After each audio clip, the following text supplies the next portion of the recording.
A serene sidewalk in Detroit, tucked into a part of the city known for peaceful streets and tree-lined neighborhoods, almost insulated from chaos and crime. They turned on alarm, and that's what happened. My husband was just out walking our dog. Until it wasn't. He told me there is a person, potentially a body, laying on the sidewalk. It was a murder that shook us to the core. A vibrant young woman killed in cold blood. Detroit police zeroed in on a suspect for the murder of Samantha Woll, but the trial went south. The jury did not convict. A big sticking point, the victim's blood, or lack thereof, on the jacket worn that night by the suspect, Michael Jackson-Bolanos. What many don't know, his girlfriend washed that jacket before police tested it for evidence. A common black water-resistant jacket like this, because it was in the hamper, she said. Now think about it. How often do you wash your Gore-Tex jacket? Could that explain why only a trace amount of Samantha's blood was discovered on it? What haunts you the most? The fact she's not here. I'd like to talk to her. I'd like to hug her. I'd like to see her. Good morning, Detroit. How wonderful it is to be here celebrating with all of you.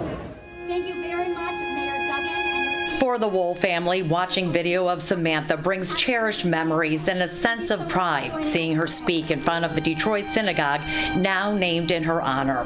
Nearly a year after her murder, their pain lingers, knowing it's just a matter of months before the only suspect in the case will walk free. This is not someone who is a goody two-shoes who should be walking on the streets. This person is going to harm someone else. Which I think is the crux of the case. We have a gentleman who says that he's never met this woman a day in her life, never touched her, never seen her, and he has to explain why that blood is on his jacket. So how did Michael Jackson-Bolanos get Samantha Woll's blood on his jacket and backpack? He claimed he never saw that woman that night, insisting he wasn't even in the area. I don't know this woman. I don't know anything about the woman. Then why did his internet search history show him constantly checking the status of the murder case and police scanner apps? And remember the other suspect, ex-boyfriend Jeffrey Herbsman? Turns out the same day he was released from police custody, Mr. Jackson-Bolanos searched for a same-day passport. Did you attempt to buy a passport and flee the country? No, the same-day passport was for a Halloween party that was coming up, and I couldn't get to Windsor. He said a Halloween party, but more than a week after Halloween? Video of his interrogation showed Jackson-Bolanos lie to police more than 40 times, even about stealing from cars, until surveillance video caught him in the act and in a parking lot 150 feet from Samantha's townhouse. Standing next to the driver's side of a vehicle. Okay. And does an arm appear to be extended? Yes. Agent Holston. DPD Sergeant Lance Sullivan showed how his team tracked Jackson-Bolanos from the Lafayette lot back to his Detroit apartment on West Alexandrine. Police searched that apartment and discovered the same North Face jacket and backpack, and also discovered a lockbox inside, latex gloves, and a ski mask like he was wearing that night. And both of those areas were positive for the possible presence of blood. DNA testing revealed the blood on his coat and backpack was indeed Samantha's, but only trace amounts. A bizarre jail phone call between the suspect and his live-in girlfriend revealed a likely reason why.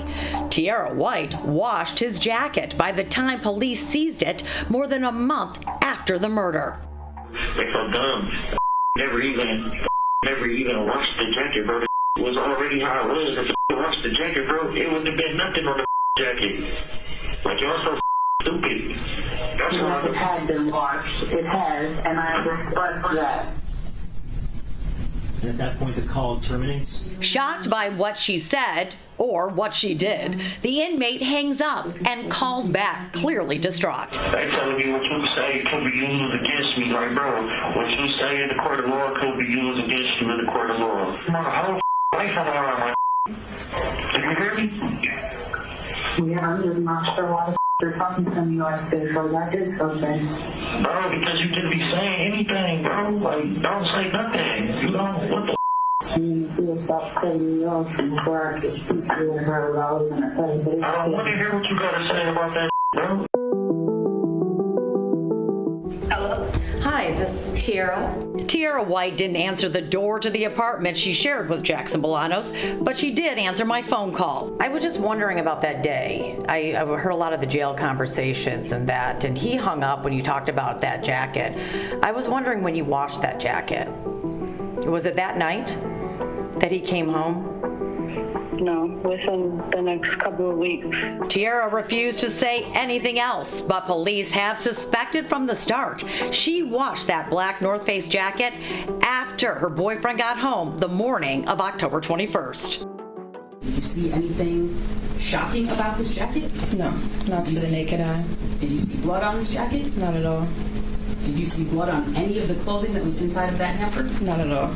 I think that the important part of the case is that Mr. Bolanos had 2 opportunities to explain where that blood evidence came from. During both of those conversations, he said that he has never met her a day in his life, he has never touched her, and he has never seen her a day in his life.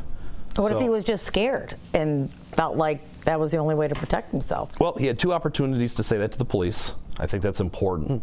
I think whether somebody's scared or not, I think it's very important to bring that information to light.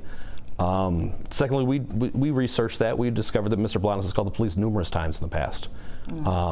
So we know that there's not a fear from him to speak with the police. Lieutenant Bray also didn't like how Jackson-Bolanos completely changed his story after this call with his attorney. Bro, I'm not doing no weird like that. Yeah, not at all. At the end of the day, he even had to admit himself that it's very possible of our theory that she died earlier, got up, stumbled outside, and you, just like the other witness, came across her body and touched her. For whatever reason he said you might have touched her, he said that's very possible. But when Jackson-Bolanos takes the stand, he now admits it was him near the crime scene at 4:10 a.m., but claims he didn't kill Samantha. Even though he told police he hid and ran from security that night, he now says he spotted something on the sidewalk and got the blood on his jacket when he checked to see if the person was still alive. I just checked the neck, put my hand kind of like in between right here, no air. No like breath or nothing, and once I realized that I just touched the dead person, I just grabbed the bag and I left. But his timeline doesn't add up, especially when he testified how her body felt at the time. Cold and like crusty. If he says he touched her before 4:20, that's impossible because my sister's motion detector went off at 4:20, so she wasn't out of the house yet, and that was independently verified by ADT. Me as a person, yeah, I'm out doing wrong, but I still wanted to make sure that you feel that this person was okay. And looking around us, I am encouraged and inspired by how we continue to show up for one another. Her family wants Samantha remembered for her kindness and goodness, not a heinous crime, and now a trial without a murder conviction. Jackson-Bolanos will only serve 18 months in prison for lying to a peace officer. If lying was an Olympic sport, you would get the gold medal, sir, because you told lie after lie after lie. After 5 days of deliberating, the jury found Jackson-Bolanos not guilty on first-degree premeditated murder and was deadlocked on felony murder and home invasion. Now here's where it gets tricky. Because of a baffling legal decision, prosecutors are now prevented from retrying their only suspect. I don't believe this jury had any idea. Surprisingly, no one did. Even District Judge Kenneth King. At the preliminary hearing, he considered the deliberation of the stabbing. He told me that's why he recommended the suspect also face first-degree premeditated murder. Now, the Wayne County Prosecutor's Office could have disagreed with that. But they didn't. So when the verdict was split, former U.S. Attorney Matthew Schneider says that set the stage for the defense to file a motion no one saw coming. I am bound by Yeager, and I can't ignore precedent that's been set by the U.S. Supreme Court. And so I am going to have to dismiss. Circuit Court Judge Margaret Van Houten did not agree with it, but she dismissed his felony murder and home invasion charges based on a 2009 Supreme Court case involving insider trading and fraud. The highest court ruled if a jury clears you of a crime, the government can't use those same facts to try you again on charges that are similar, which means Jackson-Bolanos cannot be retried for Samantha's murder. Double jeopardy clause provides that you can't be prosecuted twice for the same offense. Do you think it's the same crime? No, I don't. I think these are different offenses. I agree with the dissent in the U.S. Supreme Court's case of Yeager, in which they said that the dissent said that these are different things. These are separate entities. The Wayne County prosecutor is appealing, but Schneider says the only way this will change is if the Supreme Court reverses its 2009 decision, which is unlikely and could take years. But if that day does come, you can bet police and prosecutors will change the way they present this case against Michael Jackson-Bolanos. Obviously, we had some shortcomings in how we either presented the case, and again, if we get an opportunity in the future to do that, then I'm sure we'll make some changes. We feel that justice should be served. My sister's murderer got away with it. That's unbelievable in a country like this.